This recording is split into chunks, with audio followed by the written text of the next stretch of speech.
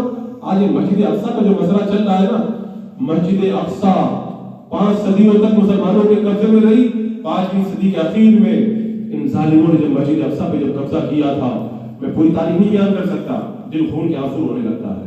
ایک بات بتاتا ہوں، ان صلیبیوں کا کمانڈو کہتا ہے جب ہم نے مسجد اقصیٰ پہ قبضہ کیا تو ہم نے مسلمانوں کا جو خون بہایا وہ تو بہت بڑی کہانی ہے۔ جب ہم ہیکل سلیمانی میں داخل ہوئے تو ہیکل سلیمانی میں مسلمانوں کا خون ہمارے گھوڑوں کے گھٹنوں تک بہ رہا تھا۔ یہ حالات اچھے تھے، یہ حالات اچھے تھے۔ ان حالات میں سلطان صلاح الدین ایوبی جب مصر کے امیر بن کر کے مصر میں داخل ہوئے، جب مصر میں پہنچے کیا سلطان صلاح الدین ایوبی فوجیں تیار کی؟ بیت المقدس کو آزاد کرانے نکل کے تاریخ پڑھ کر کے دیکھ لیں، ہسٹری پڑھ کے دیکھ لیں، نہیں نکلے۔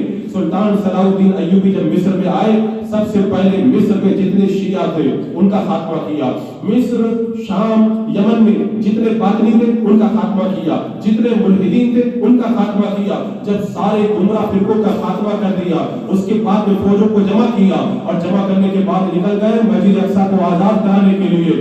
27 رجب کو اسی مسجد اقصیٰ سے میرے آقا کو معراج ہوئی تھی، میرے آقا لامکہ میں تشریف لے گئے تھے اور 27 رجب کو سلطان صلاح الدین ایوبی کی فوجیں مسجد اقصیٰ میں داخل ہو رہی تھی اور اللہ نے مسجد اقصیٰ کو آزادی عطا فرما دی تھی۔ سلطان صلاح الدین ایوبی کو پہلے نہیں نظر آ رہا تھا مسجد اقصیٰ کو آزاد کرایا جائے؟ سلطان کو پتا تھا جب تک بد مذہب زندہ ہے جب تک کامیابی نہیں ملے گی، پہلے بد مذہبوں کا خاتمہ کرو پھر اللہ تعالیٰ کامیابی عطا فرمائے۔ یہ حالات اچھے تھے۔ آپ 7ویں صدی کی تاریخ پڑھ کر کے دیکھ لیں، 7ویں صدی کے اندر جو تاتاریوں کا جو طوفان آیا تھا اس کے بارے میں علماء نے لکھا ہے مسلمانوں کا جو خون بہایا گیا نا، آسمان اگر روئے نا تب بھی کم ہے اس کے اوپر۔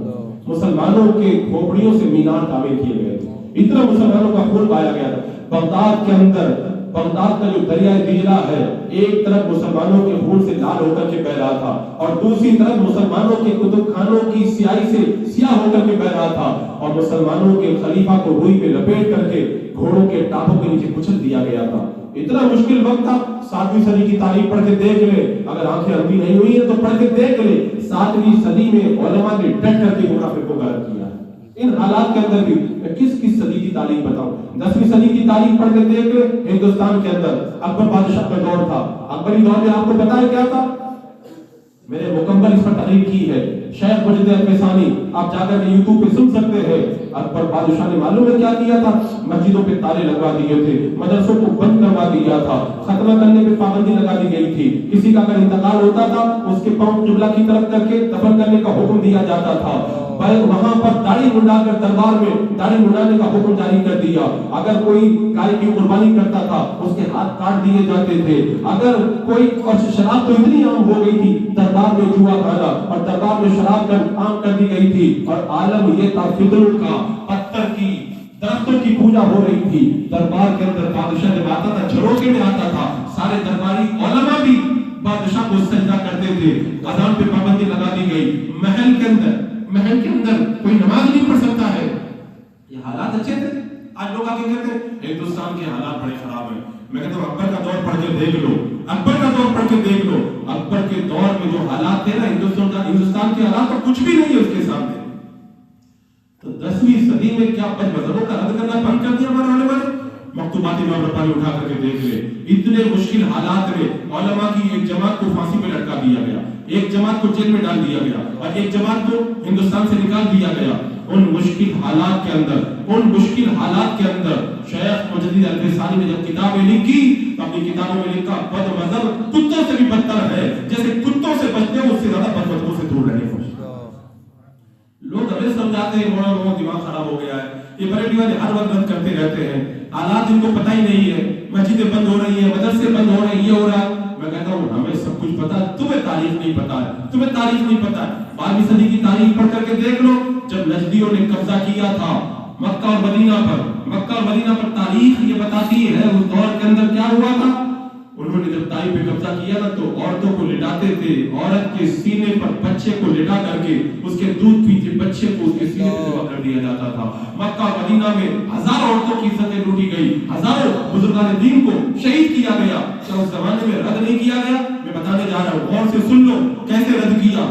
طائف کے اندر پہنچ گئی نجدیوں کی فوجیں, مکہ اور مدینہ کے علماء تیار ہیں, حرم شریف کے اندر مطاف کے اندر سارے علماء جمع ہے, مطاف کے اندر فتویٰ لکھا گیا, سارے علماء موجود ہیں, فتویٰ پڑھا جا رہا ہے. نجدی اسلام سے خارج ہے, یہ اسلام سے نکل چکے ہیں, یہ مرتد ہو چکے, فتویٰ پڑھا جا رہا ہے. طائف سے فوجیں روانہ ہو چکی ہے, مکہ پہ حملہ کرنے آ رہی ہے, جان کا خطرہ ہے, لیکن علماء جان ہتھیلی پر لے کر کے مطاف کے اندر کھڑے ہو کر کے مرتدین کا رد پڑھ کر کے سنا رہے اور بتا رہے جان جائے تو چلی جائے, بد مذہبوں کا رد کرنے سے ہماری زبان نہیں روکی جا سکتی.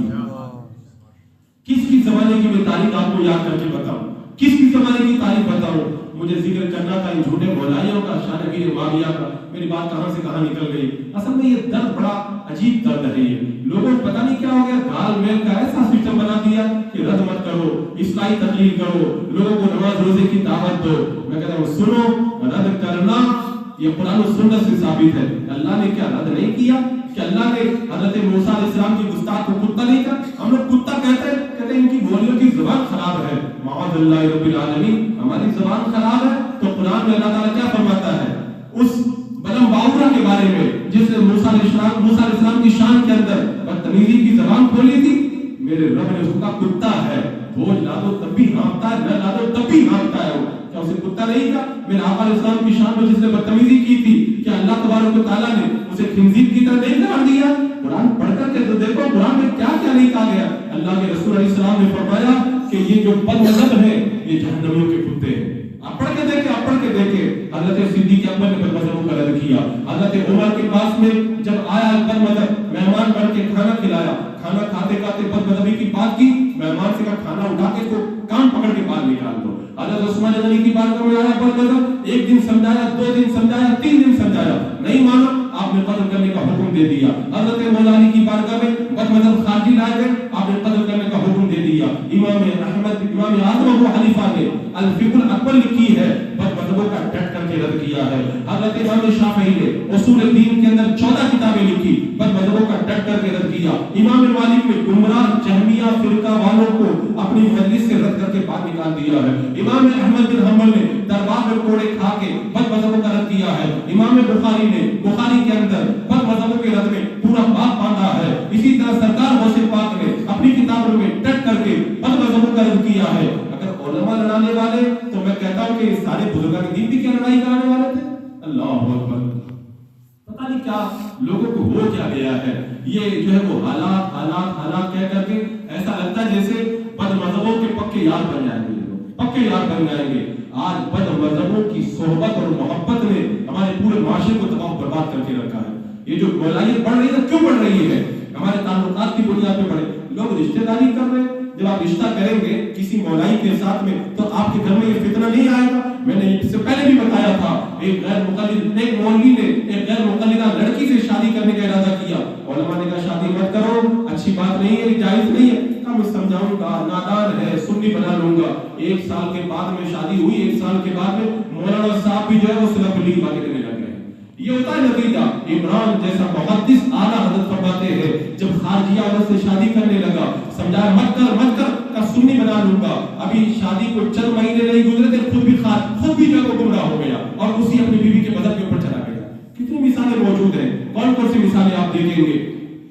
عزیزان مکرم, آج جو حالات ہماری نگاہوں کے سامنے ہے نا, آج رد کیسے بند ہو گیا. مجھے یاد آتا ہے جب چھوٹے تھے جلسہ ہوتا تھا تو ہر جلسے میں بدلوں کا رد ہوتا, کوئی ایک جلسہ تھا جس میں رد نہیں ہوتا تھا. اور آج کل یہ حال ہو گیا ہے 10 جلسے سننے چلے جاؤ, ایک میں رد ہوتا ہے, 9 میں رد ہوتا ہی نہیں ہے. پھر کہتے ہیں گمراہیت بڑھ رہی ہے. جب جراثیم پھیل جائے, جب کرونا کی بیماری پھیلی تھی اور آپ نے جب دوائی سے دوری اختیار کی تو کرونا تو ہونا ہی ہونا ہے نا. یہ گمراہیت کا کرونا ہے. اگر آپ نے دوائی یوز نہیں کی, بدمزوں کا رد نہیں کیا, جراثیم مارنے والی دوائی نہیں چھڑکی تو یہ کرونا آپ کو بھی لگے گا. کتنے لوگ اس کرونا کا شکار ہو رہے ہیں اور گمراہیت کے دلدل کے اندر گرفتار ہو رہے ہیں. حضرت امیر معاویہ کی شان بڑی بلند ہے. میرے آقا صلی اللہ تعالی علیہ وسلم نے رب کی بارگاہ میں دعا کی تھی, اے پروردگار عالم تو معاویہ کو ہادی بنا دے, مہدی بنا دے, اس کے ذریعے لوگوں کو ہدایت عطا فرما. اور میرے آقا نے دعا کی تھی, اے اللہ معاویہ کو حساب اور کتاب کا علم عطا فرما. میرے آقا کی دعا کبھی رد نہیں ہو سکتی. امیر معاویہ کو ہدایت والے ہیں, امیر معاویہ حساب کے عالم ہے, امیر معاویہ قرآن کے عالم ہے. اللہ نے انہیں وہ مقام و رتبہ عطا فرمایا. میرے آقا علیہ السلام نے ارشاد فرمایا تھا, سمندری جہاد پہ جو پہلا لشکر جائے گا اللہ تبارک و تعالیٰ اسے جنت عطا فرمائے گا. تو سمندری جہاد پہ جو پہلا لشکر گیا اس لشکر کے سپہ سالار کا نام حضرت امیر معاویہ ہے. یعنی جنت میں جانے والے اس قافلے کے سردار کا نام حضرت امیر معاویہ ہے. لوگ معلوم ہے کیا کہتے ہیں, کہتے ہیں حضرت امیر معاویہ کو اس لیے برا کہتے ہیں کیونکہ امیر معاویہ نے حضرت علی کی مخالفت کی, امام حسین کی مخالفت کی, امام حسن سے جنگ کی, اہل بیت سے دشمنی کی. میں کہتا ہوں تم نے جو پڑھا ہے نا وہ سنی کی کتاب نہیں پڑھی ہے, تم نے رافضیوں کی کتاب پڑھی ہے, تم نے بدمذہبوں کی کتاب پڑھی ہے. سنیوں کی کتاب میں کیا لکھا میں تم کو بتاتا ہوں. صحیح روایت کیا ہے وہ میں آپ کو بتاتا ہوں. حضرت مولا علی رضی اللہ تعالیٰ عنہ سے کتنا پیار تھا. حضرت امیر معاویہ رضی اللہ تعالیٰ عنہ کو ایک بار ایک بندہ حضرت امیر معاویہ کے پاس میں آیا, ایک مسئلہ لے کر کے آیا. حضرت امیر معاویہ مجتہد تھے اور علم میں اجتہاد اللہ نے ان کو کمال کا عطا فرمایا تھا.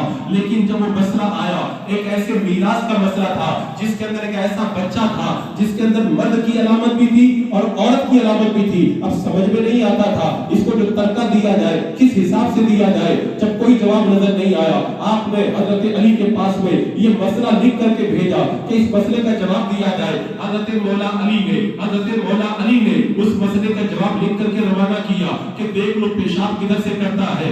اگر مرد کی جگہ سے پیشاب کرتا ہے تو مرد والا حصہ دیا جائے اور عورت کی جگہ سے پیشاب کرتا ہے تو عورت والا حصہ دیا جائے. حضرت امیر معاویہ نے جواب دیتا, آپ خوشی سے جھوم اٹھتے. اگر پیار نہیں ہوتا نا تو مسئلہ نہیں پوچھتے, اور حضرت علی سے معاویہ سے پیار نہیں ہوتا نا تو مسئلے کا جواب نہیں کرتے. پیار تو اتنا تھا. ایک بار حضرت امیر معاویہ اپنے دربار میں کہنے لگے جو شان علی بیان کرے گا 1000 اسے میں درہم چاندی کے سکے دوں گا. ایک بندہ کھڑا ہو گیا, شان علی کو بیان کیا, 1000 درہم دیے. دوسرا کھڑا ہوا, 1000 درہم دیے. تیسرا کھڑا ہوا, 1000 درہم دیے. ایک بندہ کھڑا ہو کے حضرت امیر معاویہ کی شان جب بیان کی امیر معاویہ جھوم گئے اور ایک ایک شیر پر 7,000 چاندی کے سکے انعام کے اندر عطا فرمائے. یہ پیار نہیں ہے, یہ پیار نہیں. کتنا پیار فرمایا حضرت امیر معاویہ نے. میں آپ کو حضرت امیر معاویہ رضی اللہ تعالیٰ کا پیار میں آپ کو بتاتا ہوں. اللہ اکبر کبیرہ.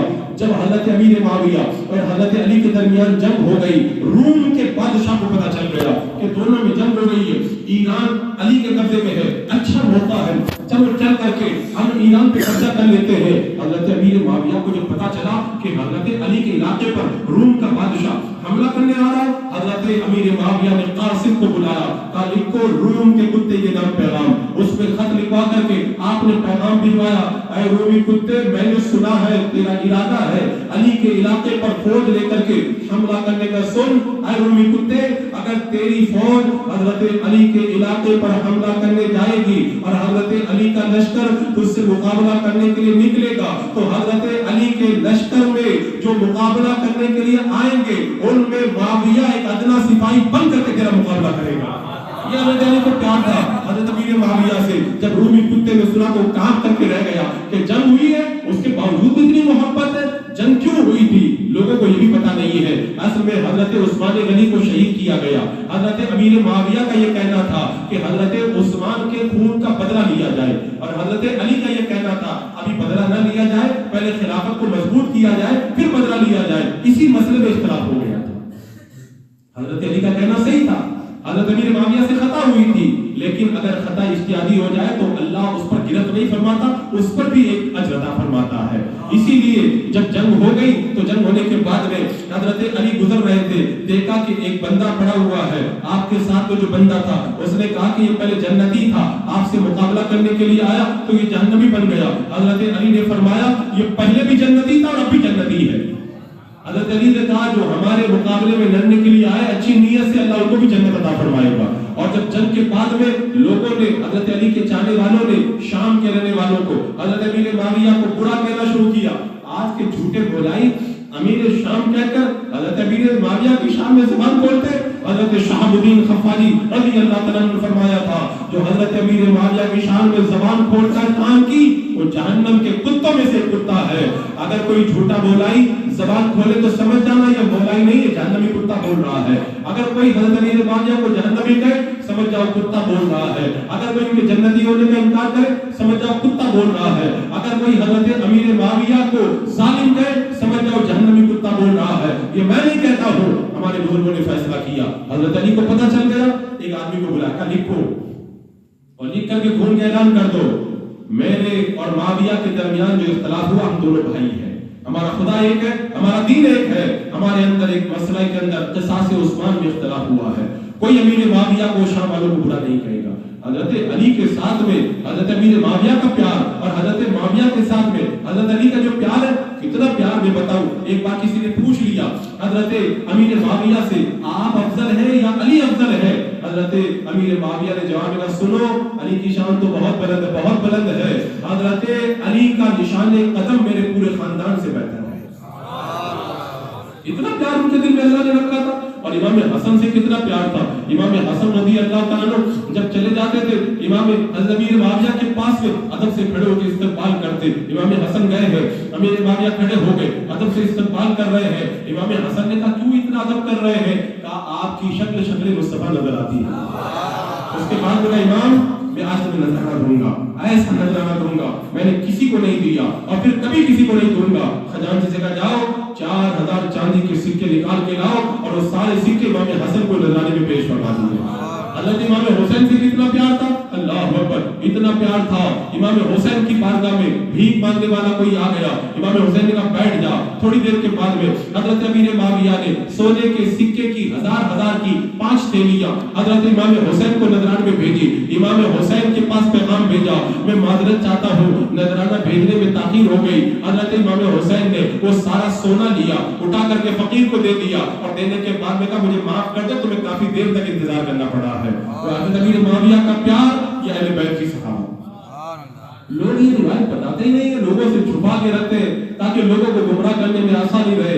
ایک بار حضرت عبداللہ بن مبارک رضی اللہ تعالیٰ عنہ سے کسی نے کہہ دیا تھا حضرت امیر معاویہ افضل ہے یا پھر حضرت عمر بن عبدالعزیز افضل ہے. یہ عمر بن عبدالعزیز کو جانتے ہیں, یہ 5ویں خلیفہ راشد ہیں. یہ وہ ہے حضرت خضر علیہ السلام جن سے ملاقات کے لیے آیا کرتے تھے. یہ امام الہدیٰ ہے. کہا کہ یہ افضل ہے یا حضرت امیر معاویہ افضل ہے؟ حضرت عبداللہ بن مبارک کا جواب سنو. کہتے سنو حضرت امیر معاویہ نے جو جہاد کیا حضور کے ساتھ میں مل کر کے کافروں سے جہاد کیا, وہ نکلے ہیں اور ان کے گھوڑے کے قدموں سے جو دھول اڑی ہے اور گھوڑے کے ناک میں گئی ہے, امیر معاویہ رضی اللہ تعالیٰ عنہ کے گھوڑے کے ناک میں جو دھول گئی ہے نا, وہ دھول بھی عمر بن عبدالعزیز سے بہتر ہے, عمر بن عبدالعزیز سے افضل ہے. جب حضرت امیر معاویہ کے گھوڑے کے ناک میں جانے والی دھول کا یہ حال ہے تو امیر معاویہ کا عالم کیا ہوگا؟ لوگوں نے شان امیر معاویہ کو سمجھا نہیں ہے. لوگ کہ تو جہنمی ہے. میرا رب قرآن میں فرماتا ہے کل وعد اللہ الحسنى, اللہ نے تمام صحابہ سے جنت کا وعدہ کیا ہے.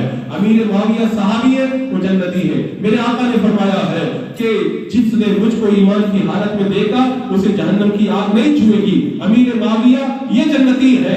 حضرت امیر معاویہ کی جنتی ہونے کو دیکھنا چاہتے ہو؟ میرا رب قرآن میں فرماتا ہے ان الذین سبقت لهم منا الحسنى, اللہ نے جن سے حسنہ کا وعدہ کیا ہے وہ جہنم کی ہلکی آواز بھی نہیں سنیں گے.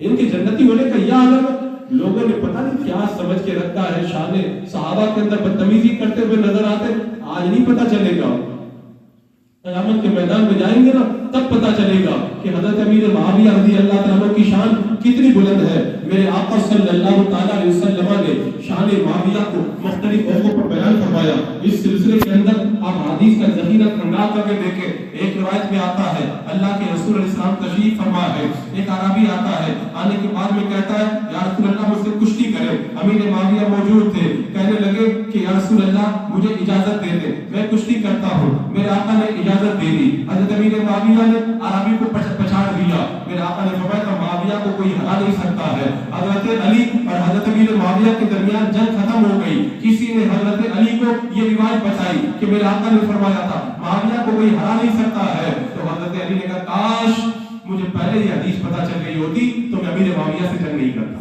امیر معاویہ سے میں جنگ نہیں کرتا۔ یہ ان صحابہ کی محبت کا یہ عالم ہے، ان صحابہ کو اللہ تبارک و تعالیٰ نے اتنا پیار دیا تھا۔ اہل سنت اہل بیت سے بھی پیار کرتے ہیں، اہل سنت صحابہ سے بھی پیار کرتے ہیں۔ امیر معاویہ کا بھی عرس مناتے ہیں، امام جعفر صادق کا بھی عرس مناتے ہیں، ہم سب کا عرس مناتے ہیں۔ کیوں؟ ہمارے ایک ہاتھ میں اہل بیت کا دامن ہے اور دوسرے ہاتھ کے اندر صحابہ کا دامن ہے۔ بتاؤ اہل سنت اور صحابہ سے پیار کرنا کیا، اہل بیت اور صحابہ سے پیار کرنا کیا یہ اہل سنت کی پہچان نہیں ہے؟ پہچان نہیں ہے؟ کون کون اہل بیت سے پیار کرتا ہے؟ اچھا اہل بیت سے پیار کرتے، صحابہ سے پیار نہیں کرتے؟ کون کون صحابہ سے پیار کرتا ہے؟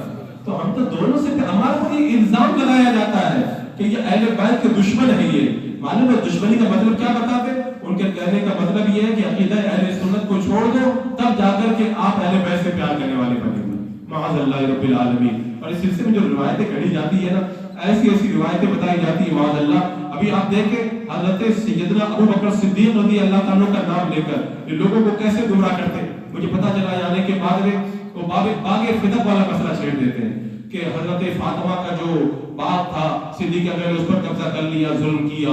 معاذ اللہ یہاں تک کہتے ہیں کہ حضرت فاطمہ پہ ظلم کیا، ان کو مارا، ان کے پیٹ کا بچہ ساقط ہو گیا۔ مجھے یاد آتا ہے جس سال میں بغداد شریف گیا تھا تو اسی زمانے میں جب حضرت حسن عسکری رضی اللہ تعالیٰ عنہ کے روزے پہ مجھے جانے کا موقع ملا، تو روزے پہ جب جانے لگے تو باہر کی طرف میں نے دیکھا ایک بہت بڑا خیمہ بنا ہوا ہے، اندر کوئی خاتون ایسے تڑپ رہی ہے، فوٹو بنا ہوا اس کا، اور باہر کوئی تلوار لے کے کھڑا ہے، پورا نقشہ بنا ہوا۔ پھر بعد میں یہ بڑے تعجب کی بات یہ کیا ہے، تبھی میں نے دیکھا بہت بڑا ایک پوسٹر لگا، اس کو میں نے پڑھنا شروع کیا، معاذ اللہ ثم معاذ اللہ۔ معلوم اس پہ کیا لکھا تھا؟ یہ حضرت فاطمہ کا ایسے ہی خیمہ تھا، اندر حضرت فاطمہ تھی اور ان کے پیٹ میں بچہ تھا۔ ابو بکر اور عمر آئے اور دونوں نے دروازہ بجایا، دروازہ نہیں کھولا تو انہوں نے دروازہ توڑ دیا، اندر گئے، حضرت فاطمہ کو اتنا مارا کہ ان کے پیٹ کا بچہ بھی گیا۔ اس طرح سے گناہ کیا جاتا ہے۔ تو مجھے سن کے تعجب ہوا جانے کے بعد میں کہ یہاں پر بھی باغ فدق کی باتیں لے کر کے یہ باتیں کی جا رہی ہیں کہ حضرت ابو بکر نے ظلم کیا، معاذ اللہ رب العالمین۔ اس پر میں نے پورا ایک مضمون لکھا ہے، لاک ڈاؤن میں جو سیمینار ہوا تھا باغ فدق کا مسئلہ، وہ میں نے پورا مضمون لکھا تھا، انشاءاللہ وہ آپ کو پڑھنے کا موقع ملے تو اس کو پڑھ کے دیکھیں۔ میں دلائل کی روشنی میں ان تمام دلیلوں کا رد کیا ہے جو یہ نام کے چھوٹے برائی بیان کرتے ہیں۔ لیکن میں ایک بات بتانا چاہتا ہوں، اس طرح کی جو روایتیں وہ اہل سنت کی کتابوں میں نہیں ہے، وہ ساری کی ساری روایتیں عبداللہ بن سبا کی اولادوں نے بھر کے رکھی ہے۔ یہ جو اس طرح کی باتیں کرتے ہیں سب اس یہودی کی اولاد میں سے ہیں، اور یہودی کی بیان کی ہوئی ان روایتوں کو بیان کر کے اہل سنت و جماعت کے دماغ کو خراب کرنے کی کوشش کرتے۔ حضرت ابو بکر اور حضرت عمر حضرت فاطمہ پہ ظلم کریں گے، ان کے باغ کو دبائیں گے۔ حضرت فاطمہ جب آئی تھی نا تب پہلے ان کو پتا نہیں تھا اس باغ فدق کے مسئلے کے بارے میں۔ جب حضرت صدیق اکبر نے جب مسئلہ بتایا اس کے بعد میں کبھی بھی حضرت فاطمہ نے اس کا مطالبہ نہیں کیا۔ میں صرف ایک بات کہنا چاہتا ہوں، دلائل کی روشنی میں نہیں جاتا، ایک بات کہنا چاہتا ہوں۔ یہ لوگ کہتے ہیں حضرت فاطمہ کا حق نہیں دیا حضرت ابو بکر نے اور حضرت عمر نے۔ مجھے آپ بتائیں حضرت علی کا بھی تو زمانہ آیا تھا نا، حضرت علی کے زمانے میں تو باغ فدق موجود تھا نا، تو پھر حضرت علی نے باغ فدق حضرت فاطمہ کی اولاد کو کیوں نہیں دیا؟ تو حضرت ابو بکر پر الزام لگاتے ہو، اگر حضرت عمر پہ الزام لگاتے ہو تو معاذ اللہ یہ الزام تو حضرت علی پر بھی آئے گا کہ جب ان کی خلافت آئی تب تو کوئی روکنے والا نہیں تھا، انہوں نے وہ بات پھر حضرت فاطمہ کے وارثین کو کیوں نہیں دیا؟ کمال کی بات ہے۔ ایسے ہی اعتراض کرتے کہ جو ہے وہ حضرت ابو بکر صدیق اور حضرت عمر رضی اللہ تعالیٰ عنہ نے حضرت علی کا حق غصب کر لیا اور جو ہے وہ حضرت امیر معاویہ رضی اللہ تعالیٰ عنہ نے حضرت علی سے مقابلہ کیا. میں کہتا ہوں سنو, زبان کے سنبھال لو, آگے کی بات میری سنو. جب حضرت امیر معاویہ اور حضرت علی کا مقابلہ ہوا تو حضرت امیر معاویہ کے لشکر میں ان 10 جنتی صحابہ میں سے بھی کچھ حضرات تھے جن کو میرے آقا نے دنیا میں جنت کی بشارت دی تھی. تو حضرت امیر معاویہ پہ اعتراض کر رہا ہوں تو عشرہ مبشرہ پر بھی اعتراض پیدا ہوگا. امام حسن نے صلح کی امیر معاویہ سے, ان پر بھی اعتراض ہوگا. میرے آقا نے اس صلح کو پسند کیا تھا, اللہ کے رسول پر بھی اعتراض ہوگا. حضرت امام حسین نے حضرت امیر معاویہ کی صلح کو پسند کیا تھا, امام حسین پر بھی اعتراض ہوگا. بات کھولو, اگر زبان کھولو تو پہلے سوچ کر کے کھولو, تمہارا اعتراض کہاں کہاں تک جاتا ہے. عزیزان مکرم, آج نام کے جھوٹے بولائی کیسی کیسی گمراہیت کو آج سوشل میڈیا واٹس ایپ کے ذریعے پھیلا رہے ہیں. اور نوجوانوں سے ایک بات میں کہوں گا, آپ لوگ یوٹیوب دیکھتے ہیں, آپ لوگ انسٹاگرام پہ جاتے ہیں, آپ لوگ فیس بک پہ جاتے ہیں, ایک بات ہمیشہ یاد رکھنا, ہر ایرے لیڑے کو مت سنا کرو. ہر ایرے لیڑے کو سنو گے تو نتیجہ کیا نکلے گا؟ کچھ لوگ کہتے ہیں ہمارا ایمان تو بڑا مضبوط ہے, ہم لوگ گمراہ نہیں ہوں گے. میرے آقا نے فرمایا قیامت سے پہلے جب دجال نکلے گا, کچھ لوگ کہیں گے ہمارا ایمان بڑا مضبوط ہے, چلو چل کر کے دجال کو دیکھ کر کے آتے ہیں. جب دجال کو دیکھنے جائیں گے کافر ہو جائیں گے. کبھی گمراہ کے قریب جاؤ گے نا تو ایسے ہی اس کی گمراہی. اور آج تو باضابطہ طور پر گمراہوں کو لانچ کیا جا رہا ہے, ان کو سہولت دے کر, فیسلٹی دے کر کے لانچ کیا جا رہا ہے. کبھی انجینئر مرزا کو لانچ کیا جاتا ہے, کبھی وہابیوں کو لانچ کیا جاتا ہے, کبھی قادیانیوں کو لانچ کیا جاتا ہے, کبھی فرد ہاشمی کو لانچ کیا جاتا ہے, کبھی ذاکر نائک کو لانچ کیا جاتا ہے, کبھی جاوید حامدی کو لانچ کیا جاتا ہے. یہ سب کے سب خریدے ہوئے چہرے ہیں جن کو پلاننگ کے ساتھ میں مارکیٹ میں اتارا جاتا ہے تاکہ نوجوانوں کے ایمان پہ اٹیک کیا جائے. میں آگے بڑی اہم بات بتانے جا رہا ہوں, توجہ ہے آپ لوگوں کی؟ بڑی اہم بات میں بتانے جا رہا ہوں. میں نے بہت غور کیا تو یہ بات مجھے سمجھ میں آئی ہے. آج لوگ کہتے ہیں کہ لوگ گمراہ ہو رہے ہیں, گمراہیت کی ایک بڑی وجہ یہ ہے, توجہ سے سنیں میری اس بات کو. لوگ کیا کہتے ہیں کہ مرزا بھی تو قرآن و حدیث بیان کرتا ہے, ڈاکٹر ذاکر نائک بھی تو قرآن و حدیث بیان کرتا ہے, فرد ہاشمی بھی تو قرآن و حدیث بیان کر رہی ہے, فلاں بھی قرآن و حدیث بیان کر رہا ہے, تو پھر آخر ہمیں کیوں منع کیا جاتا ہے, ہمیں سننے سے کیوں منع کیا جاتا ہے؟ میری اس بات کو اپنی دماغ کے اندر باندھ کر کے رکھ لو. میں نے قرآن و حدیث کو پڑھا ہے, قرآن و حدیث میں ہمیں رجال کے پیچھے چلنے کا حکم دیا گیا, اقوال کے پیچھے چلنے کا حکم نہیں دیا گیا. میری بات آپ سمجھے نہیں؟ ہمیں اللہ اس کے رسول نے یہ نہیں کہا ہے کہ قرآن و حدیث کے پیچھے پیچھے چلو, ہمیں حکم دیا قرآن و حدیث بتانے والوں کے پیچھے پیچھے چلو. میں کچھ مثالیں دے کے بتاتا ہوں. اللہ کے رسول علیہ السلام سے جب پوچھا گیا کہ 72 فرقے جہنم میں جائیں گے, ایک جنت میں جائے گا, کون؟ میرے آقا نے یہ نہیں فرمایا قرآن و حدیث کے پیچھے چلنے والے, میرے آقا نے فرمایا میرے راستے پر اور میرے صحابہ کے راستے میں چلنے والے. آپ دیکھیں سرکار نے فرمایا کہ اتبعوا سواد الاعظم فإن من شد شد في النار, بڑی جماعت کے پیچھے چلو, جو ان سے الگ ہوگا وہ جہنم کے اندر ڈال دیا جائے گا. میرے آقا نے یہ نہیں فرمایا کہ قرآن و حدیث کے پیچھے چلو گے تو جنتی بن جاؤ گے, فرمایا بڑی جماعت یعنی علماء کرام کے پیچھے پیچھے چلو. اللہ کے رسول علیہ السلام نے ہمیں کیا ارشاد فرمایا؟ آپ قرآن کی آیت پڑھ کے دیکھیں, رب فرماتا ہے صراط الذین انعمت علیہم, انعام والوں کا جو راستہ ہے اس راستے پہ چلو. یہ نہیں فرمایا قرآن کے راستے پہ چلو, یہ نہیں فرمایا کہ حدیث کے راستے پہ چلو, فرمایا جو انعام والے راستے یعنی علماء کرام کے راستے پر, نبیوں صدیقین کے راستے پر چلو. اسی طرح میں نے تاریخ میں پڑھا ہے کوئی بھی نبی آیا ہے تو کوئی ضروری نہیں ہے کہ کتاب لے کے آیا ہے, لیکن جب بھی کوئی اللہ نے کتاب نازل کی ہے تو نبی کو ساتھ میں ضرور بھیجا ہے. یعنی صرف نبی تو آیا ہے لیکن صرف کتاب نہیں آئی ہے, صرف کتاب نہیں آئی ہے. اچھا قیامت سے پہلے قرآن بھی موجود ہوگا, حدیث بھی موجود ہوگی, لیکن اس کے باوجود بھی اتنی گمراہی پھیل جائے گی, اتنی گمراہی پھیل جائے گی, امام مہدی آئیں گے لوگوں کو گمراہی سے نکالیں گے. تو اس کا مطلب کیا ہوا؟ قرآن و حدیث ہدایت دینے والے نہیں ہے جب تک کہ قرآن و حدیث کو بتانے والے رجال علماء کرام تمہارے دامن میں نہ ہو. آج سب سے زیادہ بڑا فتنہ یہی چل رہا ہے, ان پروفیسروں کو سنو, ڈاکٹروں کو سنو, اسکالر کو سنو, انجینئر کو سنو, علماء کو چھوڑو, ٹوپی والوں کو چھوڑو, داڑھی والوں کو چھوڑو, مسجد والوں کو چھوڑو, مدرسے والوں کو چھوڑو. میں کہتا ہوں سنو, جب بھیڑیا حملہ کرتا ہے نا تو پہلے چروائے کو مارتا ہے, چروایا ہٹ جائے تو اس کے بعد بکریوں کو چیر پھاڑ کے کھا جائے. یہ جتنے اسکالر آ رہے ہیں نا جو علماء سے ہٹا رہے ہیں, کیوں؟ تاکہ علماء ہٹ جائے تو ان کو چیر پھاڑ کی گمراہیت کے دلدل میں ان کو گرفتار کرے. علماء کے دامن کو تھام لو. میرے آقا نے کیا فرمایا؟ حدیث سنانے جا رہا ہوں. میرے آقا نے کیا فرمایا؟ عالم بنو. عالم نہیں بنتے طالب علم بنو, طالب علم نہیں بنتے عالم کی بات سننے والے بنو, عالم کی بات سننے والے نہیں بنتے عالم سے محبت کرنے والے بنو. ان چار کے علاوہ مت بننا. میرے آقا نے فرمایا چار کے علاوہ بنو گے تو برباد ہو جاؤ گے. آج جو لوگ برباد ہو رہے ہیں نا، خود عالم نہیں، علم دین حاصل نہیں کرتے، عالم کی بات سنتے نہیں، اور اس کے بعد علماء سے محبت نہیں کرتے. میرے آقا نے فرمایا چار راستے چھوڑ کے جاؤ گے تو گمراہ ہو جاؤ گے، ہلاک ہو جاؤ گے، برباد ہو جاؤ گے. آج جو لوگ برباد ہو رہے ہیں نا، اسی وجہ سے برباد ہو رہے ہیں. اصل میں وقت چونکہ مختصر ہے، میں نے ہر ٹاپک پر الگ الگ تقریر کی ہے، کیسے پلاننگ چل رہی ہے، کیسے باضابطہ طور پر ہمارے نوجوانوں کو گمراہ کرنے کے لیے پورا سیٹ اپ بنایا جا رہا ہے کہ علماء کو ہٹایا جائے. آپ دیکھیں ورلڈ ٹریڈ سینٹر پر جب حملہ ہوا تھا، اس سے پہلے علماء کی قدر الگ تھی.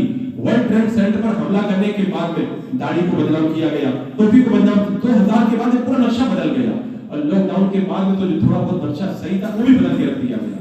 اب ہمارا نوجوان جب علماء سے دور ہو گیا، اب اس کے بعد جو گمراہ کرنے والے بھیڑیے ہیں نا، وہ ہم کو، ہمارے نوجوانوں کو پوری طرح گمراہ کر رہے ہیں. یہ مولائی فتنہ بہت خطرناک فتنہ ہے. اپنے ایمان اور عقیدے کو بچا کر کے رکھو. حضرت امیر معاویہ صحابی ہے، سب بولو امیر معاویہ صحابی ہے، حضرت امیر معاویہ جنتی ہے، حضرت امیر معاویہ جنتی ہے. حضرت امیر معاویہ وہ ہے جن سے میرے آقا نے پیار کیا. جو ان سے پیار کرے گا وہ بھی جنتی ہے، اور جو ان سے بغض رکھے گا، علماء نے فیصلہ فرما دیا، وہ جہنم کے کتوں میں سے کتا ہے. آج امام جعفر صادق کے بھی یاد ہم منا رہے ہیں. اب وقت چونکہ سمٹ گیا ہے، میں یہ اور تقریر کر کے بھی آ رہا ہوں. امام جعفر صادق کا مقام اور رتبہ بڑا بلند ہے، اللہ نے ان کو بڑے مراتب عطا فرمائے ہیں. میں ایک بات بتاؤں گا، سیدنا امام جعفر صادق رضی اللہ تعالیٰ عنہ کا جو مقام اور رتبہ ہے، اہل بیت تو ہے ہی ہے وہ، لیکن انہوں نے ساری زندگی درس کیا دیا ہے. گوشہ نشینی اختیار کر لی. آ کر کے سفیان ثوری نے کہا حضور آپ گوشہ نشینی اختیار کر رہے ہیں، کیا کریں، لوگوں میں وفا نہیں رہ گئی ہے. اور آج تو اور بھی زیادہ وفا ختم ہو چکی ہے. حضرت امام جعفر صادق سے امام داؤد طائی نے کہا تھا کچھ نصیحت کر دے. امام جعفر صادق نے کیا کہا، سنو. کہتے میں کیا نصیحت کروں، مجھے تو خود ڈر لگتا ہے، قیامت کے میدان میں پہنچوں گا، حضور نے اگر کہہ دیا میری سنت کا حق نہیں ادا کیا تو میں کیا کروں گا. آج ہم سنت پہ چل رہے ہیں، آج ہم نے سنت کو چھوڑ دیا، فیشن پہ چلتے ہوئے نظر آ رہے ہیں. ایک طرف سنت اور دوسری طرف فیشن. ہم نے سنت کو ترک کیا ہے اور فیشن پہ چل رہے ہیں. ہمارے لیے سنت کیا تھا، اسلامی لباس، ہم نے فیشن والا لباس پہنا ہے. ہمارے لیے سنت تھا پاکیزہ لباس، ہم نے فیشن پہ چلتے ہوئے اپنی پینٹ کو کاٹ لیا ہے. ہمارے لیے سنت طریقہ بال رکھنے کا تھا، اس کو چھوڑ دیا ہے، اور کتا اور بلی کی طرح بال کٹا کر کے ہم فیشن پہ چلتے ہوئے نظر آ رہے ہیں. ہمارے لیے سنت طریقہ کیا تھا، چہرے پہ داڑھی سجانا، ہم لوگ داڑھی اڑا کر کے فیشن پہ چلتے ہوئے نظر آ رہے ہیں. ہمارے لیے سنت طریقہ کیا تھا، ہمارے سنت طریقہ یہ تھا کہ اللہ کے رسول اسلام کی سنت کے مطابق کھانا کھائے. ہم یہود و نصارہ کے مطابق کھانا کھا رہے ہیں. ہمارے لیے سنت جو طریقہ تھا، ہم نے سنت کو چھوڑ دیا، اور وجہ جو اللہ کے رسول علیہ السلام کی سنت کو چھوڑنے کی جو وجہ ہے وہ فیشن کو اختیار کرنا ہے. اور فیشن نے امت کو تباہ و برباد کر کے رکھ دیا ہے. امام جعفر صادق کا پیغام لے کر کے جائیں. آج کے بعد میں سنت پہ عمل کریں گے، انشاءاللہ کریں گے. میرے آقا نے فرمایا جو سنت پہ عمل کرتا ہے اللہ اسے 4 انعام دیتا ہے. پہلا انعام، نیک لوگ اس سے محبت کرتے ہیں، جو موجود ہے وہ بھی محبت کرتے ہیں، جو دنیا سے جا چکے ہیں ویسے پاک بھی محبت کرتے ہیں، خالق نواز بھی محبت کرتے ہیں، اعلیٰ حضرت بھی پیار کرتے ہیں. دوسرا انعام، برے لوگوں سے ڈرتے ہیں. لوگ کہتے ہیں یہ ہو جائے گا وہ ہو جائے گا، کہتے ہیں جب سنت پہ عمل کرو گے نا اللہ تمہاری مدد کا سامان ہوگا. تاج الشریعہ کبھی کسی سے ڈرے نہیں نا، وہ سنت پہ عمل کرتے تھے اس لیے نہیں ڈرے. حضور مفتی اعظم ہند نہیں ڈرے نا، وہ سنت پہ عمل کرتے تھے اس لیے نہیں ڈرے. اور تیسرا انعام اللہ تعالیٰ عطا فرمائے گا کہ اللہ انہیں کثیر روزی عطا فرمائے گا. آج لوگوں سے کاروبار نہیں چلتا، لیکن سنت پہ عمل کرو اللہ کاروبار عطا فرمائے گا. اور چوتھا انعام یہ دیا جائے گا جو سنت پہ عمل کرتا ہے اللہ اسے دین کے اندر مضبوطی عطا فرمائے گا. آج لوگ چائے کی پیالی میں ایمان کا سودا کر رہے ہیں. سنت پہ عمل کرو تاکہ اللہ تبارک و تعالیٰ تمہیں دین کے اندر مضبوطی عطا فرمائے. جماعت رضائے مصطفیٰ سے جڑ جاؤ اور جماعت رضائے مصطفیٰ کے پلیٹ فارم پہ آ جاؤ. اعلیٰ حضرت نے کہا تھا نا کام وہ لے لیجیے تم کو جو راضی کرے، ٹھیک ہو نام رضا تم پہ نہ ضرور. میرے امام نے کہا میں نے ساری زندگی رضائے مصطفیٰ کا کام کیا، اے میرے دیواروں میں جا رہا ہوں، میں نے تو رضائے مصطفیٰ کا کام کیا، اب میرے بعد میں تم جماعت رضائے مصطفیٰ کا کام کرنا. میں جماعت رضائے مصطفیٰ بنا کے جا رہا ہوں، میں نے رضائے مصطفیٰ کا کام اکیلے کیا، اور تم سب کے سب جماعت رضائے مصطفیٰ کے پلیٹ فارم پہ آ کر کے اللہ اس کے رسول کی رضا کا کام کرنا. اور جو یہاں پہ کام کرے گا رضائے مصطفیٰ کا تو وہ اعلیٰ حضرت فرماتے ہیں نا خدا کی رضا چاہتے ہیں تو عالم خدا چاہتا ہے رضا محمد. آج ان کی رضا کا کام کرو گے، کل جب چلے جاؤ گے قبر میں تو لہرائیں گے قبر میں تا حشر چشمے نور کی. جلوہ فرما ہوگی جب طلعت رسول اللہ کی اور آقا خوش ہو جائے گی، یہاں بھی بیڑا پار وہاں بھی بیڑا پار۔ اللہ رب قدیر ہمیں مسلک اہل سنت کی استقامت عطا فرمائے۔ استغفر اللہ ربی من کل ذنب و اتوب الیہ۔ السلام علیکم ورحمۃ اللہ۔